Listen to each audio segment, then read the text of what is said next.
Hey everybody, I'm back in the car. I am not on a dash. This is an update on my son. He is in the hospital. We will be in the hospital for quite some time. And so I just wanted to give everybody a quick update and just do it in a video because it would be so much to type in like a little post. So for those of you who have watched past videos of mine, you know that he's been having some problem with swelling in his feet. We went to an emergency room, a different emergency room, not the one that is at the hospital that we're at currently. And they told me he had cellulitis. They gave him some doxycycline. He took it for 3 days and then started spitting it out, wouldn't take it. So then I contacted his PCP and told her what was going on. She looked at his feet. She was like, I don't think that's cellulitis. She gave him some homeopathy stuff, or told me to go get some homeopathy stuff for him to take, and to get lymph massage, to do that for a week. And then if it had not gotten better, to follow up with her so we could take further steps. So that's what I did, because it did not get better at all. It kept getting worse, as a matter of fact. So he was having like severe swelling in both feet, all the way up into his ankle, up into his leg, up into his knees, and a little bit above his knees, along with other symptoms of being like very cold all the time, being very lethargic, very quiet, just not really himself at all. So I spoke to her, and we both agreed that he needed to go to the hospital immediately because something was definitely wrong and we couldn't figure out what it was. So he needed to have testing done. And with my son, he has very severe autism. He is not compliant with mostly everything, and so he has to be in a setting where they have the they're able to sedate him, and they have, you know, when it's time to do things, and they have the capacity to handle a situation should it arise, should he become upset, etc. So it is Saturday the 2nd, and we went to the hospital Wednesday, I don't remember what day. I don't remember what day of the hospital we're on. So she called ahead to have him pre-admitted, and we went to the hospital. They had done like every test imaginable. They have tested blood and urine and done all kinds of x-rays and ultrasounds and echocardiograms and like everything that you could possibly think of. And what turns out to have happened, we were in the hospital last time because he had 2 teeth that had to be surgically removed under sedation. And like I said, he has severe autism, so the only way that's going to happen is if it's done in the hospital setting. And he was in extreme pain. It was causing a lot of problems. We were there for several days, but the teeth got taken care of, and they sent us on our way. He was never given any antibiotics or anything. After they were extracted, we were just sent on our way. So, and that was back in November, just before Thanksgiving. So fast forward to now, he has an infection, a strep infection in his heart, that he has grown a vegetation on his mitral valve, which is the valve that's on the left side of your heart.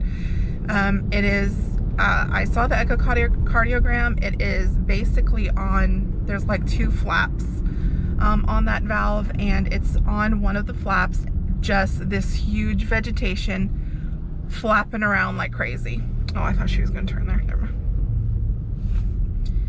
It is what I'm told by the cardiologist, and he may also have one in his aorta, in the abdominal area. They're not 100% sure. They're going to look at it again when he goes under sedation next, because they're not sure if it's an actual another clot or vegetation, or if it's something that was just like an artifact, you know, like a shadow kind of thing. And so they're not sure about that one.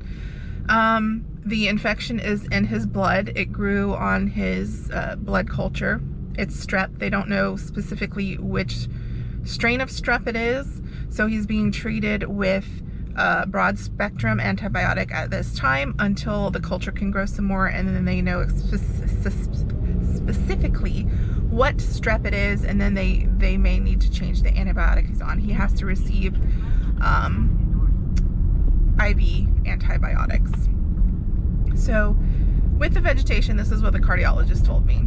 It's what they call it is endocarditis. It's very serious. It's an infection where he will have to be treated for a very long period of time, for 6 weeks with IV antibiotics.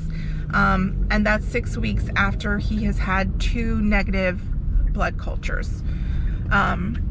So we are in the hospital for the long haul.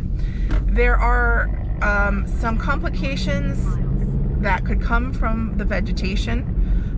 If it stays the way it is now, it's causing him to have a heart murmur, because it's messing up the way the valve functions, and so blood is like backflowing where it shouldn't in the heart.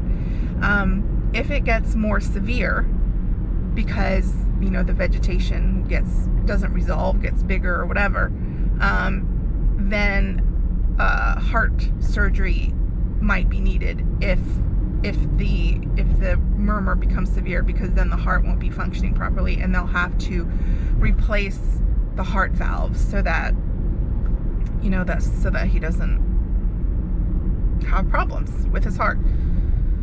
Another possibility is because the vegetation is basically made up of like blood clot and bacteria, and is sort of like encased in the bacteria, and so that's once the antibiotics start working on the infection and start getting rid of the bacteria, then the hope is that the body will then start to eat away at the blood clot itself, like it's supposed to do.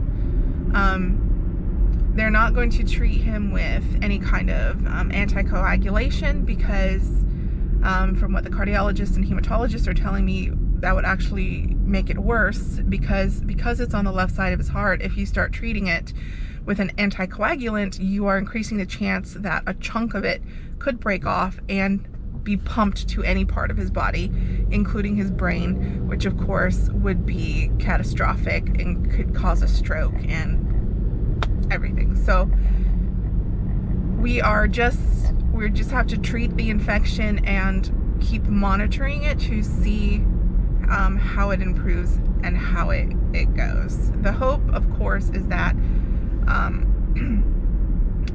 the infection clears and the vegetation shrinks, gets eaten up by the body, and he's good, and we go about our business, and we don't need surgery or any other kind of anything to go on. So as far as what that means for all of us, like my family in general, my daughter is going to have to go stay with family, because we could be in the hospital for God knows how long, depending. Even if things are going well, he still needs to receive IV antibiotics for a long period of time.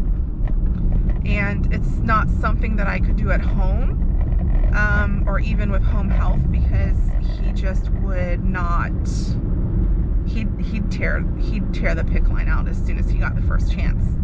And he'd get very upset with anybody continuously coming to our home to do whatever to him, and would probably be aggressive towards that person. So the best place for him to be, to make sure he's getting all of the antibiotic and to be monitored, is to be in the hospital.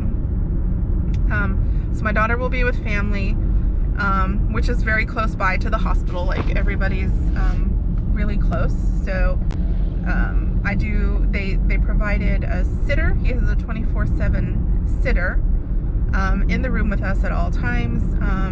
So I'm able to, like right now, I'm leaving to go get my daughter situated, get more stuff for us to have at the hospital and all of that, and somebody's there with him in the room. I have about 7 7, 8 dashes to edit. My editing computer doesn't get Wi-Fi at home. I use a cord, but I don't know if I'm going to be able to get Wi-Fi on it in the hospital. I'm going to try to get one of those little things you plug into, like the USB, to see if you can pick up the Wi-Fi. I've tried to use those at home before and it hasn't worked, so I'm going to try to get a different one and see if that works. Because I have time to edit. Obviously, we're sitting there in the hospital, you know, but I don't know if I'm going to be able to upload from that computer in the hospital. So I will try. Hold up. I will try to and hopefully get some videos out while I'm there, and I'm gonna have to get my work computer and bring that, and I mean, because we could be there for 6 weeks or more, and I'm gonna have to do my normal job from there. I will not be dashing at all until all of this is resolved and he is healthy and well and at home and we can go back to usual life. So once everything's edited that I have, I don't know when you will see me again. It may be some time. So just please keep us in your thoughts and prayers that the antibiotics do a fantastic job and the body does what it's supposed to do and everything works out and we can go back to normal life, because we really, this kid has been through so much in his life and he doesn't need more problems. We don't need more problems. You understand? It's pretty serious. So thanks for your support.